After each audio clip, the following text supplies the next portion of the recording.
कर रहे हैं कि जी शरकूर का निज़ाम बदल देना है, शरकूर की तकदीर बदल देनी है।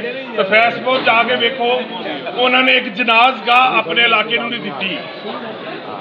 उन्होंने किया समझ नहीं आती कि शरकूर की गयूर अवाम में उतों उन्होंने धक्के मार के कटे है, तो इधर आ गए समझते हैं कि शरकूर जो मर्जी आ जाए, तुसी बदला लेना। शुक्रिया अदा करना। तो हूँ मैं गुजारिश कराँगा, मेरा छोटा भरा है, मेरा लंगोटिया वीर है, दोस्त है मेरा, असी क्रिकेट सारी उम्र रल के खेडी। तुहाडियां भरपूर तालियां चौधरी उस्मान पंगू अपने ख्यालात का इजहार करेगा। तालियां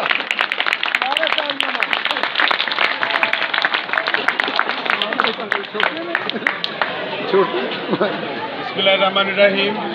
दोस्तों, मेरे भाइयों, मेरे बुजुर्गों, अस्सलाम वालेकुम। तुहाडा जोश वेख के, तुहाडा जज्बा वेख के मैं अज ही अरशद मंडा साहब नूं ते अवैस विरक साहब नूं मुबारकबाद पेश करना कि वो कामयाब हो चुके हैं। मैं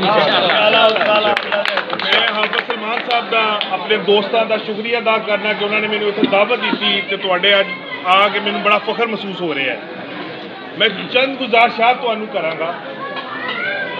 जिहड़ा तुहाडा वोट है बड़ा कीमती है।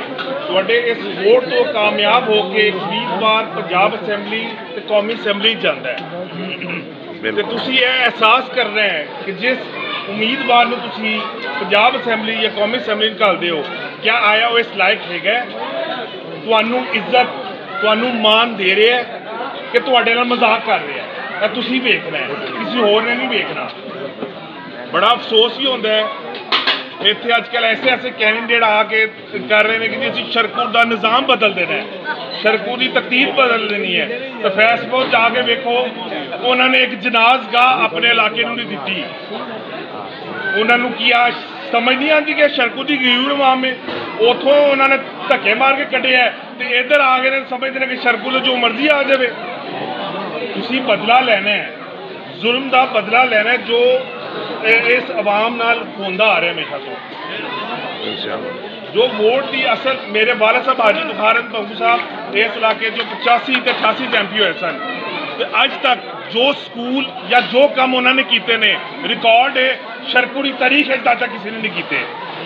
लेकिन फिर भी लोगों को जैलसी होती है कि शरकूर का कोई बंदा ना आवे, शरकूर से आप काबू कर लेना। तो जो तुसी वोट पाना ना, अपने बच्चों का मुस्तकबिल जरूर वेखना है। क्या तुसी अपने बच्चों को ऐसे लोगों को कामयाब करना है जिहड़े गैस चोर सामने खिलार देंदे ने, गैस की सीधी लाइन अपने घर फैक्ट्रियां चलाते हैं, तो बिल तुसी लोग दो, आवाम देवे, फैक्ट्रियां उन्होंने दी चलन, तो जलसे दे आके असी बड़े मोहम्मद हाँ तो साफ हाँ। जवाब तुसी देना है, कोई होर नहीं दे सकता। मैं सिर्फ एक आखिरी गल करांगा, जिहड़े मुश्किल फैसले ने वो जने करते हैं, मुश्किल फैसले जने करते हैं। तो तुहाडा दम होवेगा, तुहाडा साथ होवेगा, इंशाअल्लाह असी इन्हां नूं 8 फरवरी नूं ढा लेना है इंशाअल्लाह। मेरे भाइयों, वोट का बड़ा ध्यान नाल अपना करना है, अपने बच्चों को जरूर देखना, खौफ के बुत तोड़ के वोट पाना जी। अल्लाह की जात हैगी, रिस्क अल्लाह की जात देती है, जिंदगी मौत अल्लाह के कोल है। फिरौना तो बच के वोट पाओ, तुहाडा कोई कुछ नहीं कर सकता। अल्लाह तुहाडा सब दा हाफिज़ नासिर होवे। शुक्रिया।